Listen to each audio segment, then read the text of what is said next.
summertime must have.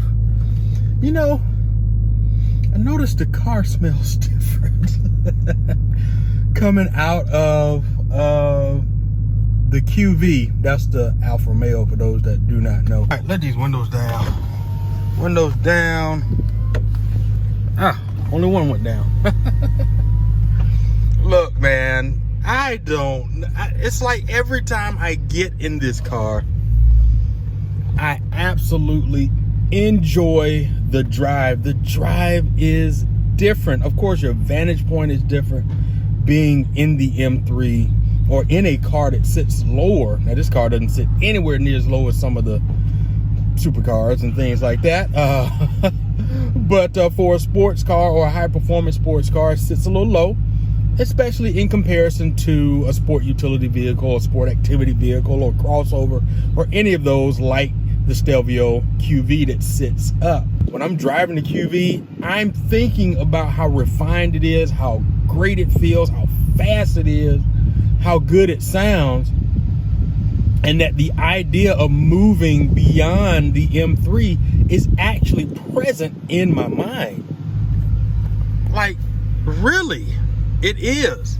But when I get in here and I feel this steering wheel, because the steering wheel in the Stelvio QV is not as thick. The bolstering is not as thick. And I've mentioned some gripes about that, or my dislikes about the Stelvio QV. The steering wheel is one. And honestly, looking at this, and even though the one in the QV has a flat bottom, it doesn't even matter. I just like the overall appearance of this and feel of this, even though it's got wheel mounted paddles versus column paddles. These are smaller, but they're carbon fiber. They look great. And the QV, they're huge. So there's a lot to that differentiates between the two. I don't think in my heart of hearts you can say one is better than the other, because they're both so different. There is hardly even a means to making a comparison video for apples and oranges. Apples and pears. I've got a pear. I'll be eating that shortly. Not that this was supposed to be a comparison video, but it's really just taking in account the reason that I fell in love with this car and reasons I'm falling in love and have fallen in love with the Stelvio QV. They're night and day, and their uses are for totally different uses. But I beg to question, when a Euro-inspired event comes up, which do I take? Am I taking the M3 or am I taking the QV? That's the tough question. Not even going to lie. And I've got an event coming up soon where I'm making that decision. And I'm going to be honest, I'm feeling that I'm going to take the QV because it's different. To me, there's a million of these out. There's a million E92 M3s, and we've all done just about the same to it if you have modded it at all.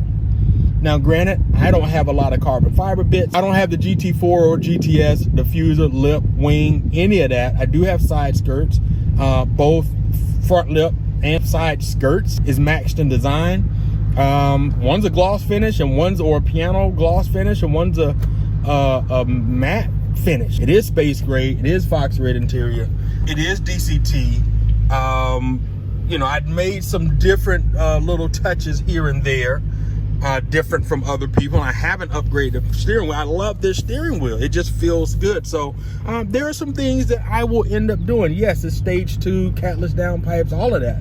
So it gets up there. It's pretty quick, right? So it's not carbon fiber roof. I like sunroof, so I had to have a sunroof. Let's open that up, by the way. And there's things about this that I like the way I like it. Would I get rid of this? I have seriously come to a point that I said yes. And I was ready to put it on the market. And that has happened twice. I've even taken it to, what's that? What is it? What is it? CarMax. I've even taken it to CarMax and had an appraisal, had it looked at. I got a quote. I never posted it. It was just before the pandemic or right in the pandemic. I can't even remember. You know that in 2021 that the used car market spiked because of supply chain, because of computer chips not being available for brand new cars. So everything skyrocketed. So I have to look and see what was the price that they offered when that was in relationship to the used car market then. Of course, I could have made a good little bit of change, right? Like I said, it's hard to even begin to compare oranges, apples, pears. I can't find myself now getting rid of it every time. This is like the second time I've been in it in almost a month. And when I get in it, it just feels so good. I realize how in love I am with the E92 M3. And honestly, if you haven't bought you one, you want one, man, I think now, just like any other time before now, I'm not talking to you, Siri. I think now is just as good a time as any to buy it. I mean, cars are coming back down as far as pricing. There are some high mileage cars that are going for less. There are high mileage cars that are going for more, just based on the condition and whether it's stock, what the options are in it, the whole nine. And our standard 3-pedal manual vehicles coming in more like any other car, yes, they're going to bring in more money, but depends on what you want it for. Depends on what you want it for. Has the dual clutch transmission been a gem? Yes, it has. Yes, it has. Especially after my patella tendon ruptured, I couldn't imagine using my leg right now for 3 pedals. I would definitely have had to sell the car. I absolutely would have had to sell the car. So I'm glad that it's dual clutch. If you've got knee problems, that might be something you want to think about. Is the car worthy of keeping? Yes. Is it worthy of buying you one? Yes. It's a special car. It's a special car. It's the only M3 with a V8. There's no other car like it. And when people see it, they really, really, really love it. It might not be the most luxurious car on the inside. It doesn't need to be, because I didn't buy it for luxury. If I wanted luxury, I would have gotten a Mercedes. If I wanted a soft, plush ride, I would have bought. In fact, I just would have stayed with Mercedes, because that's what I had all the years before. If you want something that drives, handles very, very well, it's not that difficult to maintain yourself if you really want to. And if you find a great independent shop, some great guys, and they'll allow you to save money on getting your own parts, or they're transparent about parts, whatever it is, man, get one. I think you'll really, really, really enjoy it. And now definitely is the time. So with that, I am about to strap up and take this bad boy for a ride with my cold brew. So before I get out of here, I'll let you all get a little bit of a POV.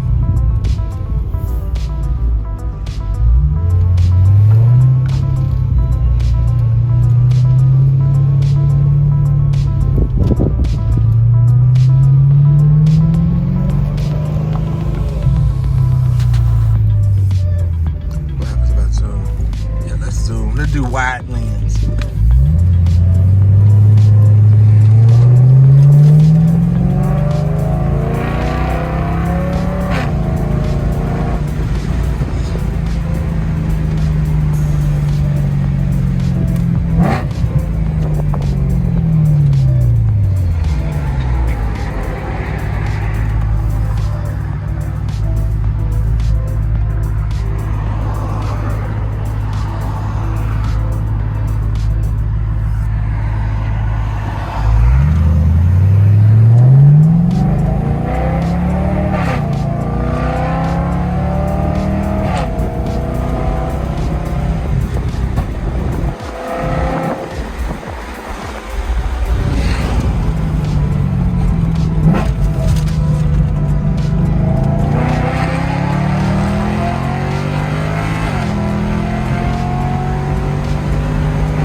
just be honest, man.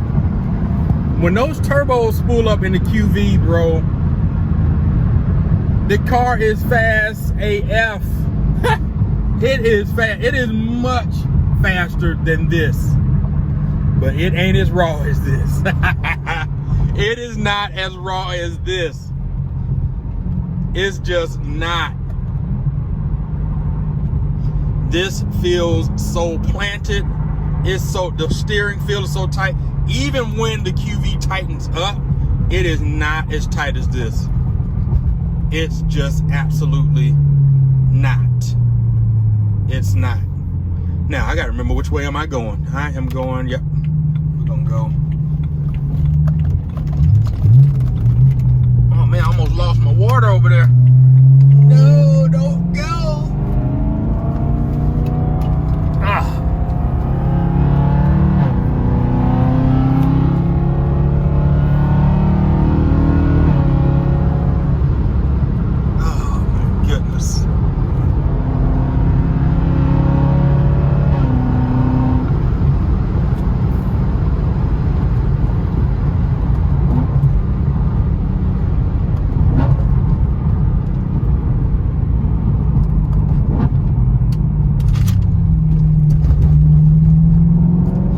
Actually fixed that track.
That was, I know I scared the shit out of you probably, especially hitting those little rumbles.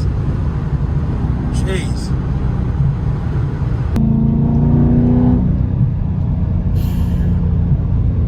Wow.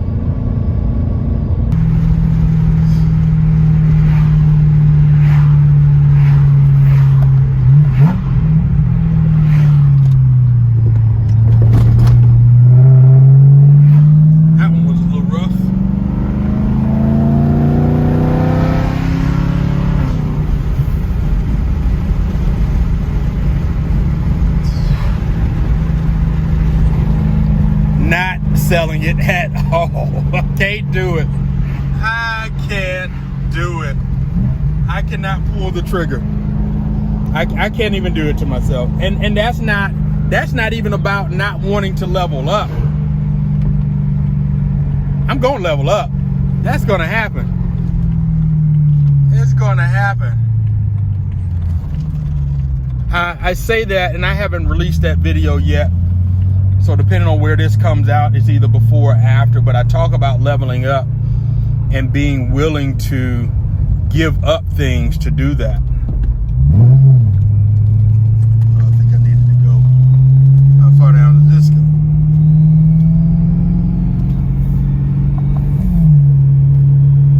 But I talk about leveling up and being willing to give up things to do that, because we hold on to things sometimes so dearly, and we're actually causing ourselves not to grow. And I felt like this could have been very well one of those things, because actually getting into QV let me see, pull over here, let me see and feel, you know, an Italian car, which I had not, I've always thought about, but I had not seriously tried to pull the trigger on buying something other than maybe a Porsche next, or another BMW. I had not come to that conclusion yet. I feel that you have to just be true to yourself on what it is that you want your end game to be. And is selling this the thing that I need to do? In my heart of hearts, no, it isn't. I'm not hurting for the funds, if that's what it is. Am I just letting go just to start a new chapter? Yeah, I think that was more of what it was for me, as I was willing to let go of something from an old chapter, be the old chapter. And I realized that no, that's just as much a part of me, just like everything I've learned in life, every tragedy, every win, every failure that you know, or lessons learned, all of that is part of me being who the person I am. So do I throw the old self away to be the new me? No, that's not what we have to do. So it took me a minute to realize that that message that I was giving wasn't even real to me. I didn't feel that in my gut. I didn't feel that in my heart of heart. That wasn't how I deeply felt in my soul. That's just how I felt in the moment. And sometimes we got to check ourselves on how we're feeling in the moment versus how we deeply feel, what is really ingrained in us. So I didn't think I was going there with this video today, but if you know me by now, I'm going to share, you know, some gems, some life nuggets, some lessons learned, some things that are happening in the moment. These are real things, real time that's happening right now. And I'm just being as authentic as I can with sharing that. And I absolutely love this car. I love the new car too. I love the QV, but I really love this car. This car is a part of me, and I could not see getting rid of this car at all. So I'm glad that's not what I have done, because this would be the one, the ultimate mistake I would have made, getting rid of this car. So I'm glad that it's still here. It's beautiful. There's nothing else out there like it. Nothing else out there like it at all. Absolutely nothing else out there like it. Are there better cars? Yes. Faster cars? Yes. Just do the work and build it to where you want it. Do the work on yourself and build you to where you want you. Are you the fastest person? No. Are you the smartest person? No. You the dumbest person? No. The strongest person? Probably not. But are you all those things for yourself? I hope so. And if you're not, have the self-awareness to know what parts you're not fulfilling yet and work on those. And then when it's time to work on the next thing, you work on the next thing. That's what leveling up really is about. Tangible things like that car, or the QV, or a house, all of that's tangible. Intrinsically, you got to level up inside. I hope this helped you today become a better version of you, so you in turn can help someone become a better version of themselves. To all my servicemen and women that are serving, fellow veterans, active duty members, big salute. I appreciate all of you. All of you. All of you. So thanks for tuning in. Thanks for coming along on the ride. Thanks for coming along on the ride. It was amazing. And I hope it was amazing for you too. Until next time, you guys know what to do. Keep driving. Salute.